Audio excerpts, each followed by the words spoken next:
Some guys, they have the masculine energy. They have a lot of masculine, 80, 90, 95%, maybe only 5% feminine energy, okay? And then there's some guys that are way over here that have more of the feminine energy,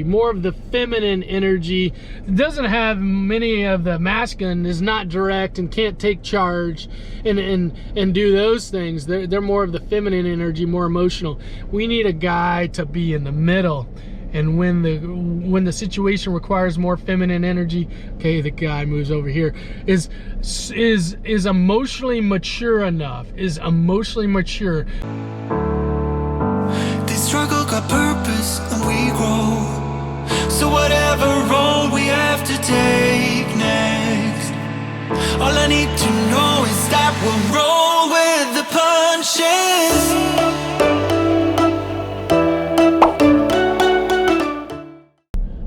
Fam, we're back. We're doing life once again. We're doing life for another day. Thank you. So grateful for all of you out there. So glad we get to do another day of life together. And y'all, today we got a lot to talk about, y'all. We got a lot of fella talk today. I just released, just introduced, just announced that we are coming out with a series called Good Boy, Good Dude, Good Guy, Good Dad, and that's for all the fellas. We're going to be empowering fellas to have high character and to possess the interplay between masculine and feminine energy. We're going to be teaching them that.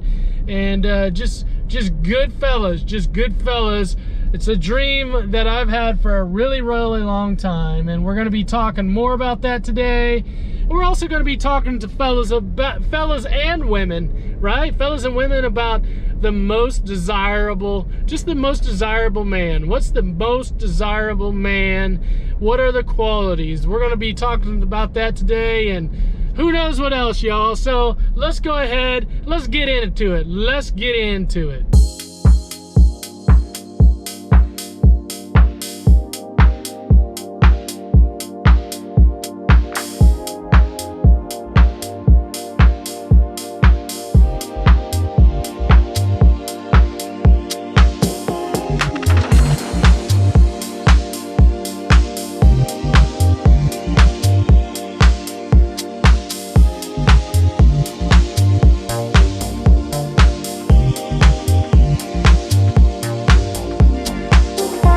What's the most desirable guy? And here, I'm not going to talk about the physical. We're not going to talk about the most sexiest guy. We're going to talk about the most desirable guy. So we're going to talk about the insides, the innards. We're going to talk about the innards. And y'all, there's several things that I really believe. Make the most desirable guy. And the most desirable guy has several things. One, the most desirable guy has high character. You know, you women, you men, whomever's attracted to guys, right?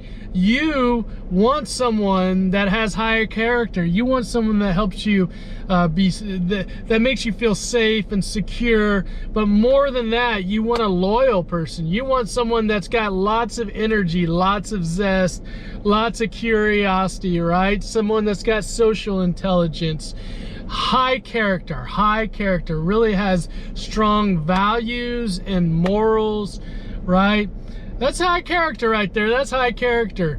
You also want someone, and I think this is one of the big struggles with guys, is that you want someone to be aware of the interplay between the masculine and feminine energies.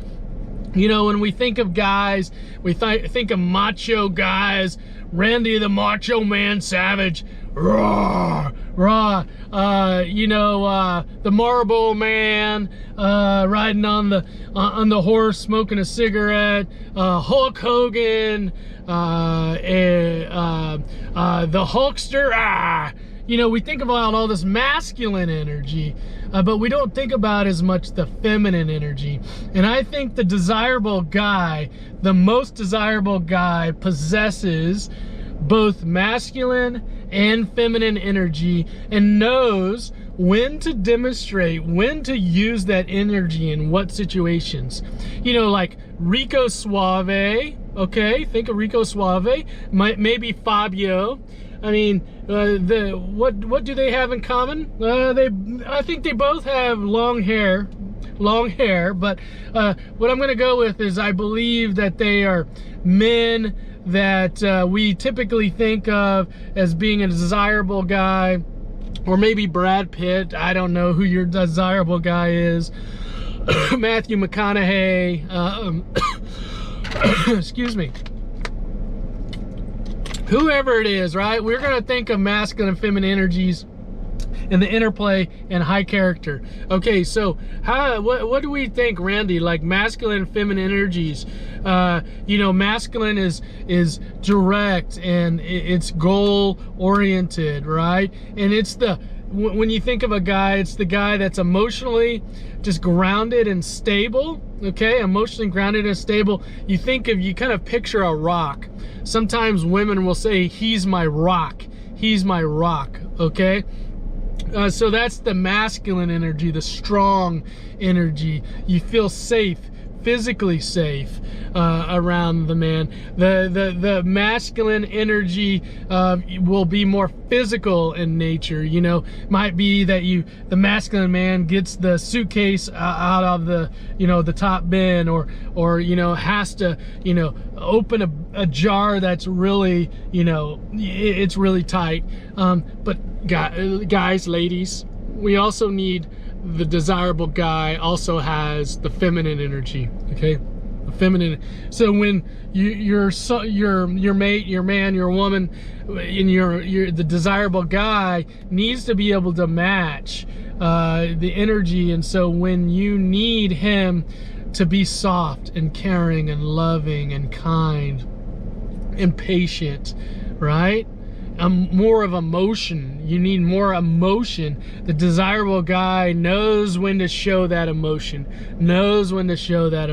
okay? So there's an interplay, there's a mixture with the most desirable guy, that we got high character and values. We got things that our life, we've got standards in our life, okay?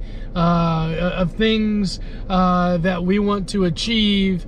But then we know how to be, strong, and then also emotional. We know when to possess each of those strengths and each of those energies. That's the most desirable guy. That's the most desirable guy. Now, some guys, they have the masculine energy. They have a lot of masculine, 80, 90, 95%, maybe only 5% feminine energy, okay? And then there's some guys that are way over here that have more of the feminine energy, It doesn't have many of the masculine, is not direct and can't take charge and do those things. They're more of the feminine energy, more emotional. We need a guy to be in the middle. And when the situation requires more feminine energy, okay, the guy moves over here, is emotionally mature enough, is emotionally mature. We talk about these are conscious guys. Okay, I'm gonna give you a little bit more feminine energy here, and then, oh, this situation requires more masculine energy over here.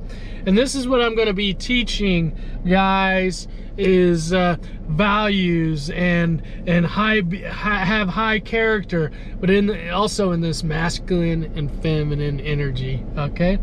Masculine and feminine energy. Those are the qualities. That's the most desirable guy right there, y'all. Most desirable guy. You want to be the most desirable guy? Have high character and know when to use masculine energy and feminine energy, the interplay between those energies, all right? You'll be the most desirable guy then. Okay, it's time for what's been coming up in client sessions. All right, fam, let's talk about something I talk with clients about all the time. anxious clients, clients that are depressed. This is something like one of those core conversations that I have with clients. So, you know, there are times that we have thoughts pop in our mind about various situations. It can be any situation. I mean, we have lots and lots and lots of thoughts that pop into our head. Some of those thoughts are good. Some of those thoughts are not so good, right? Some of them are positive. Some of them are negative. And the struggle that I see a lot of clients having is that they think that the situations in their life, whatever's going on in their life, causes them to think that way, right? So if he wouldn't have done this, or if she wouldn't have said this, then I wouldn't be having this thought. And the idea of this is that basically you are not in a fight with the situation. You're not in a fight with the situation. The situation is what it is, right? The situation is just there. You're in a fight with the thought about the situation, right? So you're fighting yourself. I know sometimes that doesn't make sense to some people, because they're like, but Randy, that person just should stop saying that, but this situation should be this way instead of that way, and if it was this way instead of that way, then I would be much better. No, not so fast, my friend. That it's not your world. We talk about this a lot, right? It's not your world. It's not your world. And you're living in this world. You're one out of 8 billion people, and you know it's a cloudy day today just because the world said it's a cloudy day, right? Now, your thought about this cloudy day, you know, people are having all kinds of different thoughts. Some people are like, oh yeah, I really like the cloudy day. Whew, it's kind of cooled things off. Some people are like, no, like me, no, I want it hot. I want it sunny and 95 degrees, right? And so the situations are just what they are, and you are actually in battle with your thought. You're in battle with yourself. You don't have to be in battle with yourself. It just takes a self-awareness, knowing how you're thinking, and then it takes some skills. We like to use cognitive behavioral skills, some skills to use to change those thoughts, to reframe those thoughts, y'all. All right, and once you reframe the thought, then the situation continues to be like it is, right? But you don't feel the frustration or the anxiety or the anger that's associated with the thought, not the situation, right? It's the feeling that's associated with the thought that you're having about the situation. That's a huge statement right there. Underline it, highlight it. Your feeling, your emotion, your negative emotion is connected to the negative thought about the situation. It's not that your negative emotion is connected to the negative situation. No, it doesn't go like that. It goes up to your emotion, up to your thought, and then the situation. Hope that makes sense, y'all. Thanks for watching, and see you again tomorrow. On track, now we on way up.